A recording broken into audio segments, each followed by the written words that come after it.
Welcome to the local street.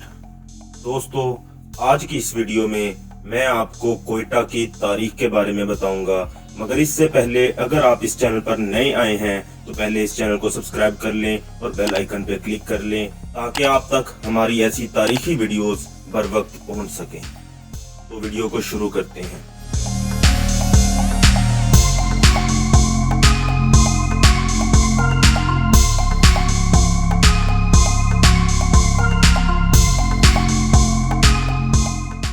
Quetta Pakistan के सूबे बलोचिस्तान का सदर मुकाम है और सबसे बड़ा शहर है। कोयटा का नाम एक पश्तो लफ्ज से निकला है जिसके लग़वी मायनी कला के हैं। कोयटा शहर सतह समंदर से तकरीबन 1700 मीटर से 1900 मीटर की बुलंदी पर वाक़े है और अपने बेहतरीन मेयार के फलों की पैदावार के लिए मशहूर है। ये बुनियादी तौर पर खुश्क पहाड़ों में घिरा हुआ शहर है जहाँ सर्दियों में शदीद सर्दी और बर्फबारी होती है। अगर कोयटा की तारीख के बारे में बात की जाए तो कोयटा, जिसका पुराना नाम शालकोट था, एक पुराना शहर है। इसका मौजूदा नाम कोयटा है। ख्याल है कि ये नाम किसी कला की वजह से नहीं बल्कि इस वजह से पड़ा कि कोयटा चारों तरफ से पहाड़ों से घिरा हुआ शहर है, जिससे वो एक कुदरती कला का मंजर पेश करता है। इसके अतराफ में जो पहाड़ मौजूद हैं इनके नाम चलतन, जरगून और मेहरदार हैं। सब पहाड़ बुनियादी तौर पर खुश्क हैं। कोयटा कदीम शहर है जिसके वजूद का सबूत 6ठी सदी ईस्वी से मिलता है। इस वक्त ये ईरान की सासानी सल्तनत का हिस्सा था। 7वीं सदी ईस्वी में जब मुसलमानों ने ईरान फतह किया तो ये इस्लामी सल्तनत का हिस्सा बन गया। 11वीं सदी ईस्वी में महमूद गजनवी की फतूहात में कोयटा का जिक्र मिलता है। इसके बाद एक ख्याल के मुताबिक कांसी कबीला के अफराद ने तख्ते सुलेमान से आकर कोयटा में बड़ी तादाद में सुकूनत अख्तियार की। 1543 ईस्वी में मुगल शहनशाह हुमायूं जब शेर शाह सूरी से शिकस्त खाकर ईरान की तरफ फरार हो रहा था तो यहाँ कुछ अरसा क्याम किया था और जाते हुए अपने बेटे अकबर को यहीं छोड़ गया, जो 2 साल तक यहीं रहा। 1556 ईस्वी तक कोयटा मुगल सल्तनत का हिस्सा रहा, जिसके बाद ईरानी सल्तनत का हिस्सा बना। 1595 ईस्वी में दोबारा शहनशाह अकबर ने कोयटा को अपनी सल्तनत का हिस्सा बना लिया। 1730 ईस्वी के बाद ये रियासत कलात में शामिल रहा। 1828 ईस्वी में एक यूरोपीय मुसाफिर के मुताबिक कोयटा के इर्द गिर्द मिट्टी की एक बड़ी दीवार थी जिसने इसे कला की शक्ल दे दी थी और इसमें तकरीबन 300 घर आबाद थे। 1828 ईस्वी और इसके बाद कोयटा का जायजा लेने के लिए कई अंग्रेज मुसाफिर कोयटा आए, जिनका मकसद अंग्रेजों को मालूमात फराहम करना था। 1839 ईस्वी की पहली बरतानवी व अफगान जंग के दौरान अंग्रेजों ने कोयटा पर कब्जा कर लिया।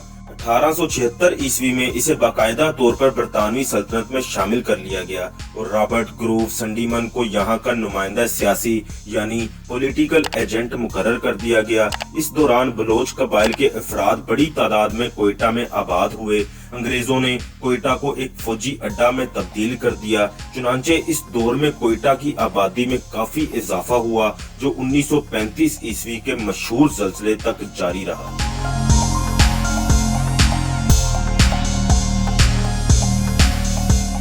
31 मई 1935 ईस्वी को कोयटा में एक बड़ा ज़लज़ला आया जिसने पूरे शहर को आनन फानन मिट्टी के ढेर में तब्दील कर दिया और एक अंदाजे के मुताबिक 40,000 अफराद चंद घंटों में लुकमाए अजल बन गए।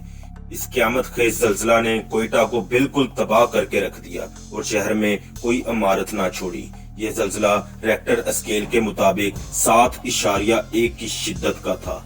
इसका शुमार जनूबी एशिया की तारीख के 4 बड़े तरीन ज़लज़लों में किया जाता है, जिसके बगैर कोयटा की तारीख नामुकम्मल है। इस ज़लज़ला के बाद कोयटा की तामीर नौ हुई, मगर तमाम इमारत यक मंजिला थीं। इसके अलावा बरतानवी लोगों ने चूंकि अपने फौजी अड्डे अफगानिस्तान की सरहद के साथ बना लिए थे, इसलिए इन्होंने कोयटा की तामीर नौ में कोई दिलचस्पी न ली। लेकिन कोयटा चूंकि अफगानिस्तान और ईरान के तजारती रास्ते पर था, इसलिए आहिस्ता आहिस्ता इसने अपनी हैसियत दोबारा मुस्तहकम कर ली। इसकी तजारत अफगानिस्तान के साथ चमन के रास्ते और ईरान के साथ नौशकी, दालबंदीन और तिफ्तान के रास्ते दोबारा शुरू हो गई। 1947 ईस्वी में पाकिस्तान की आजादी के बाद कोयटा बलोच इलाके का सदर मुकाम था। बाद में जब बलोचिस्तान को सूबा बना दिया गया तो इसकी ये हैसियत बरकरार रखी गई। ये अपने फलों की तजारत और क्रोमाइट की कानों की वजह से मशहूर है। सतह समंदर से 5000 फीट की बुलंदी पर होने की वजह से पुरफजा मुकाम है और सियाहत ने बड़ी तरक्की की है। खसूसन ज़ियारत जो कोयटा से करीब है, जो कि पाकिस्तान के पहले गवर्नर जनरल कायद आज़म मोहम्मद अली जिन्ना का पसंदीदा मुकाम था। सूबाई दारुल हुकूमत होने की वजह से बहुत से दफातर भी यहाँ कायम हुए हैं और सूबाई असम्बली भी मुतहरिक रहती है। 1979 के अफगान मसला के बाद हजारों की तादाद में अफगान मुहाजिरीन की आमद ने शहर की शक्ल बदल दी और जराइम को फरोग दिया। आबादी में इस इजाफा की वजह से कोयटा बहुत फैल गया है और शहर के इर्द गिर्द काफी नई आबादियों ने जन्म लिया है।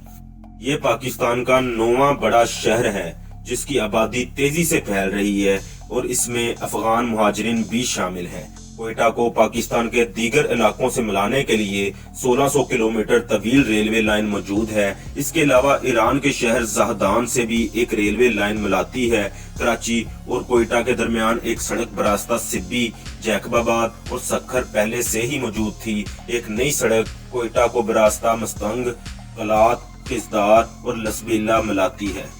बहावलपुर और मुल्तान के लिए भी बरास्ता सड़क अच्छे रास्ते मौजूद हैं। कोयटा की अहमियत पाकिस्तान में ग्वादर की बंदरगाह की तामीर के बाद बढ़ गई है और इस्तेमारी ताकतों ने इसे अपनी साजिशों का गढ़ बना लिया है। यहाँ गर्मियों में शदीद गर्मी 40 डिग्री सेंटीग्रेड तक और सर्दियों में शदीद सर्दी -25 डिग्री सेंटीग्रेड तक पड़ती है। मौसम सरमा मई के इख्तिताम से सितंबर के इब्तिदा तक जारी रहता है। यहाँ आमतौर पर सर्दियों में दर्जा हरारत मनफी में चला जाता है, मगर 18 जनवरी 1970 ईस्वी में इस शहर ने अपनी तारीख की सबसे शदीद तरीन सर्दी देखी और यहाँ दर्जा हरारत -18.3 डिग्री को छू गया। अगर दोस्तों आपको ये वीडियो अच्छी लगी है तो इसे लाइक और शेयर जरूर करें और कमेंट सेक्शन में अपनी राय का इजहार भी जरूर करें और जाते जाते इस चैनल को सब्सक्राइब कर लें और बेल आइकन पे क्लिक कर लें ताकि आप तक हमारी मजीद ऐसी वीडियोस बर वक्त पहुंच सकें। शुक्रिया। अल्लाह हाफिज।